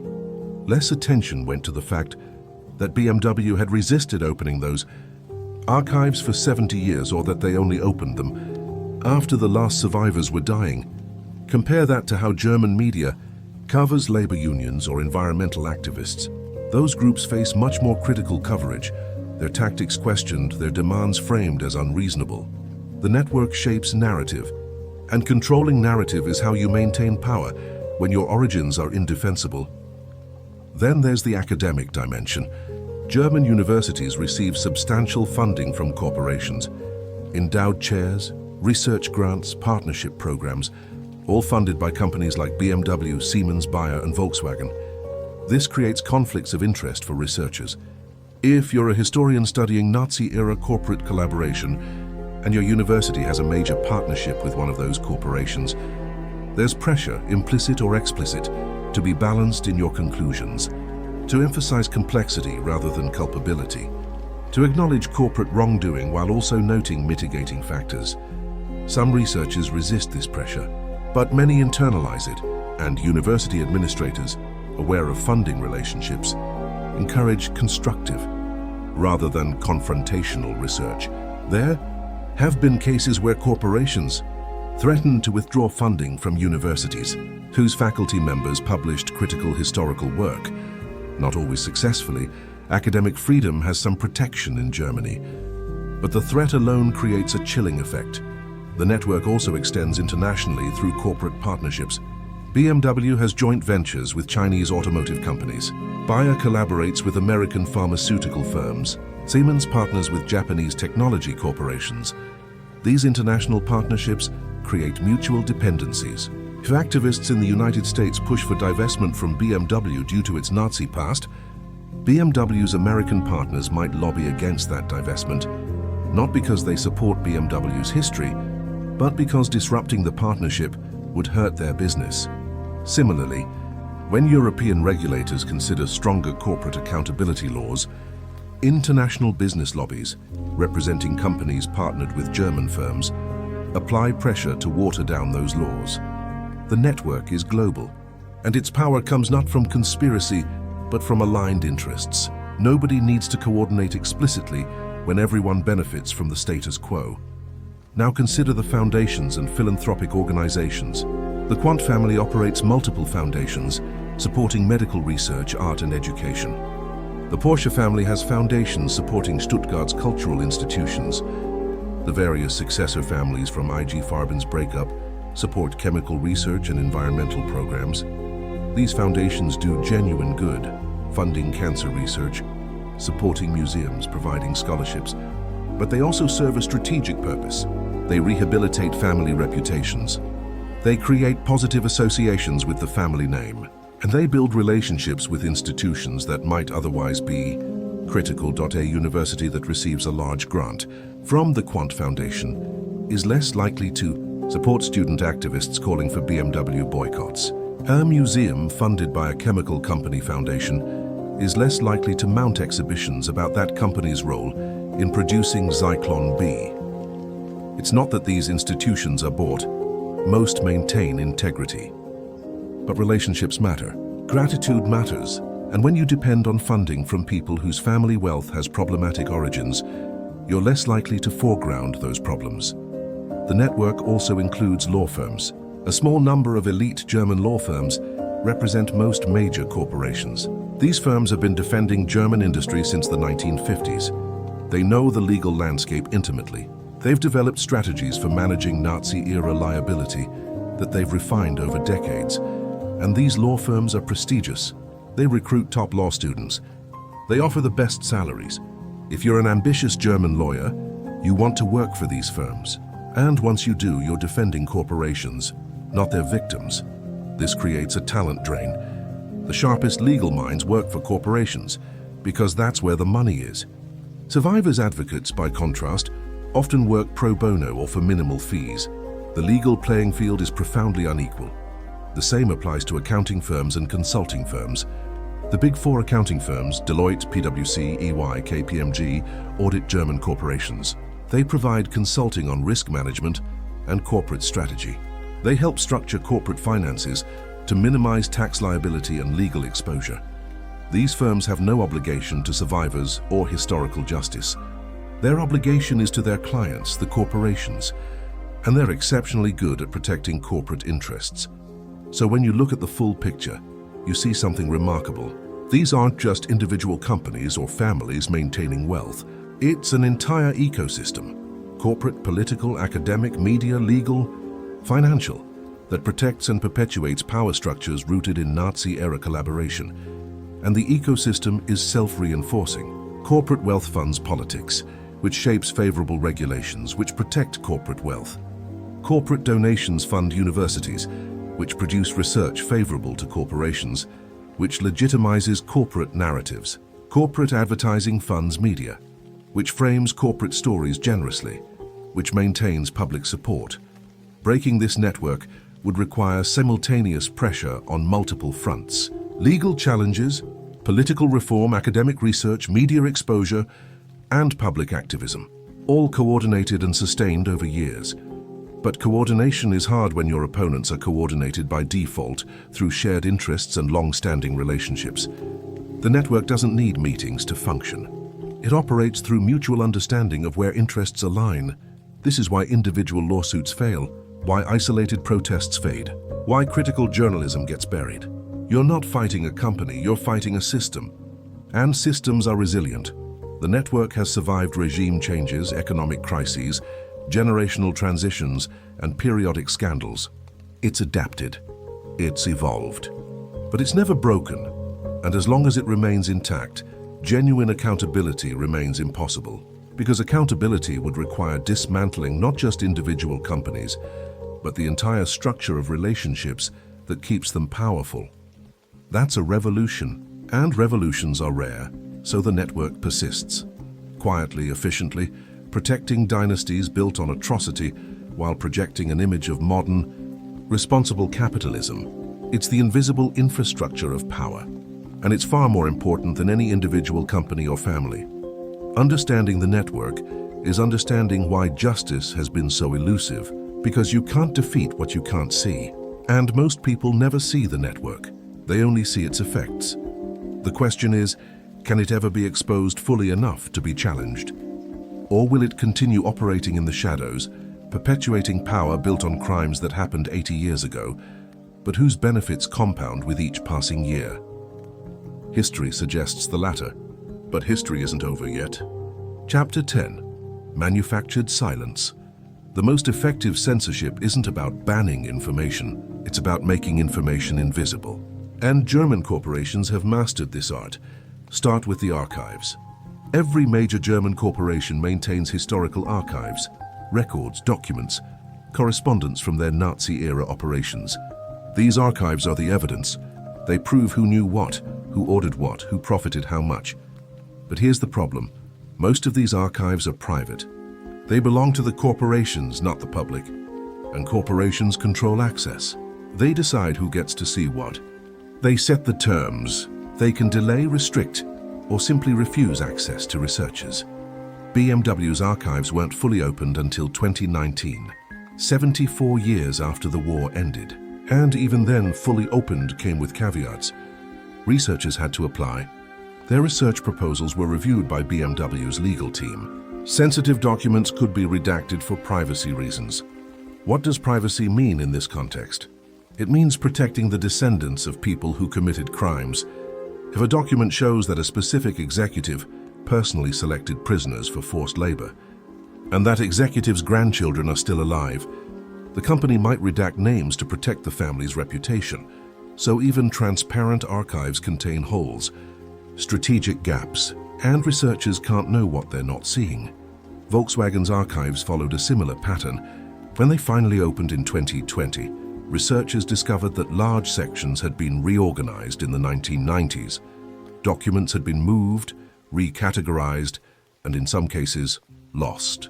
Coincidentally, the lost documents often pertain to the most controversial aspects of the company's history. Specific prisoner mortality rates, communications with SS leadership, profit calculations from forced labor. Were they deliberately destroyed? Or genuinely lost through bureaucratic incompetence? Impossible to prove. But the effect is the same, absence of evidence. Siemens faced similar questions when researchers in 2016 discovered discrepancies between their archives catalog and what was actually available. Documents listed as existing couldn't be located. File boxes that should have contained correspondence were empty. And when journalists pressed for explanations, Siemens cited wartime damage and archive reorganizations, plausible deniability at every turn. But archives are just one mechanism of silence. There's also strategic litigation. German corporations use defamation law aggressively to silence critics. Here's how it works. A journalist publishes an article claiming that a specific company profited from specific crimes. The company sues for defamation. In Germany, defamation law places the burden of proof on the defendant. The journalist must prove their claims are true. And proving 80-year-old claims requires access to documents the company controls. So the journalist requests documents through the lawsuit's discovery process. The company claims the documents don't exist, were destroyed, or are protected by privacy laws. The case stalls. The journalist faces mounting legal costs. And eventually most settle, agreeing to retract or modify their claims in exchange for the lawsuit being dropped. The company doesn't have to prove the journalist wrong. They just have to make litigation expensive enough that journalists can't afford to pursue it. This has happened repeatedly. In 2011, a German historian published findings about Daimler-Benz's specific involvement in selecting prisoners at Auschwitz for their factories. Daimler sued. The case dragged on for 3 years. The historian, working independently without institutional backing, couldn't afford prolonged litigation. He settled. His book was pulped. The findings never saw wide distribution. Most people never heard about this, because part of the settlement included a non-disclosure agreement. The historian couldn't discuss the case publicly, so silencing was complete. The research disappeared, and Daimler's official history, published by corporate-approved historians, remained the dominant narrative. This pattern repeats. Publish critical findings, face lawsuit, settle quietly, disappear from discourse, and the next researcher knows what happened and thinks twice before publishing similarly critical work. It's chilling effects in action. You don't have to censor everyone, just make examples of a few people, and others self-censor. Then there's the subtle pressure on media outlets. German media isn't state-controlled, but it's economically dependent on corporate advertising. And automotive, chemical, and industrial companies are among the largest advertisers. When a newspaper runs a critical investigative series about BMW's Nazi past, BMW doesn't call the editor and demand retraction. That would be too obvious. Instead, BMW's marketing department quietly reviews their advertising spend. Maybe they shift some campaigns to competing publications. Maybe they reduce their ad presence in that newspaper for a quarter or two. The newspaper's advertising revenue drops. Management notices. And the next time a journalist pitches a critical story about a major advertiser, editors might suggest balancing the story more, providing context, or waiting until they have more definitive proof, not censorship. Just business decisions, but the effect is identical.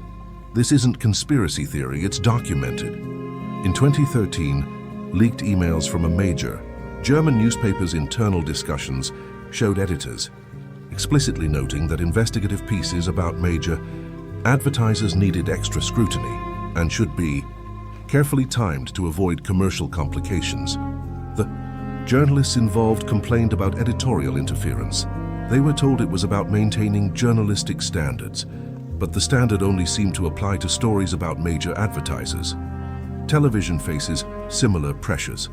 German public broadcasting is funded partly by advertising. Shows need sponsors, and corporate sponsors have input, not explicit editorial control, but concerns they share with producers about how their brands are portrayed. A documentary about Volkswagen's Nazi history might get produced, but it will likely emphasize that today's VW is completely different, that current leadership has apologized, that the company supports education about the Holocaust. The most damning historical details might be mentioned briefly and balanced with extensive present-day rehabilitation narrative. Compare that to how documentaries portray small companies or individuals. They're far more willing to be one-sidedly critical, because small companies don't buy advertising. They don't have leverage. Then consider book publishing. Major German publishing houses depend on corporate partnerships, books for corporate anniversaries, commissioned histories, bulk purchases for employee gifts. These relationships generate significant revenue. Publishing house with contracts to produce BMW's anniversary coffee table books is less likely to publish a critical unauthorized history of BMW. Not impossible. Some publishers maintain integrity, but there's pressure. And publishers are businesses. They make business decisions. So critical histories often end up with smaller academic presses that have limited distribution. They reach specialists, not the general public.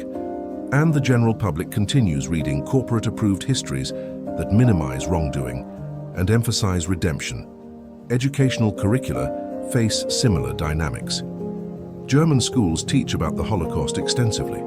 Germany's educational approach to Nazi history is actually quite thorough compared to how other countries handle their dark histories. Students learn about concentration camps, the final solution, Nazi ideology. But corporate complicity, that's covered less thoroughly. Textbooks mention that companies used forced labor, but they rarely name specific companies. They don't discuss how those companies' current wealth derives from that labor. They don't connect historical crimes to contemporary corporate power. Why? Because educational materials are expensive to produce. Publishers need buyers, and German state education ministries are major buyers. Those ministries don't want controversy. They want consensus narratives. And consensus narratives don't dwell on how major employers in each German state profited from genocide. So, students graduate knowing about Nazi crimes in the abstract, but not understanding how those crimes created today's economic landscape. Universities, as mentioned earlier, face funding pressures. But there's another dynamic: academic career incentives. Historians want their work published in prestigious journals. They want speaking invitations. They want endowed chairs and research grants. Publishing critical corporate history can damage those prospects. Not always. Some historians build careers on it. But many find that balanced approaches, acknowledging corporate crimes while emphasizing complexity and current transformation, get better reception. It's not that historians are corrupt. It's that incentive structures reward certain narratives over others. And historians are humans responding to incentives. Then there's the digital landscape. Corporations employ search engine optimization and online reputation management firms. When you Google BMW history, the top results are BMW's official corporate history, Wikipedia, which corporations monitor and edit, and articles from major publications that tend toward balanced or positive framing. Critical histories exist, but they're pages deep in search results. Most people never scroll that far. Corporations also seed positive content. They sponsor historical exhibitions that frame their history generously. They produce documentary-style videos about their journey from dark past to enlightened present. They partner with influencers who create content about fascinating history that emphasizes engineering achievements over human costs. This content floods the internet. It's well-produced, engaging, and optimized for discovery. And it drowns out critical voices through sheer volume. Social media faces manipulation too. When critical posts about corporate Nazi history go viral, suddenly there's counter-content. Accounts, sometimes clearly coordinated, post clarifications in context and corrections. They don't necessarily defend Nazi collaboration directly. They just muddy the waters. It's more complicated than that. Everyone was complicit. We can't judge historical actors by modern standards. These aren't always corporate bots. Often they're genuine people who've internalized corporate narratives or who have personal connections to these companies. Employees, shareholders, residents of company towns. But the effect is dilution of critical discourse. And sometimes they are coordinated campaigns.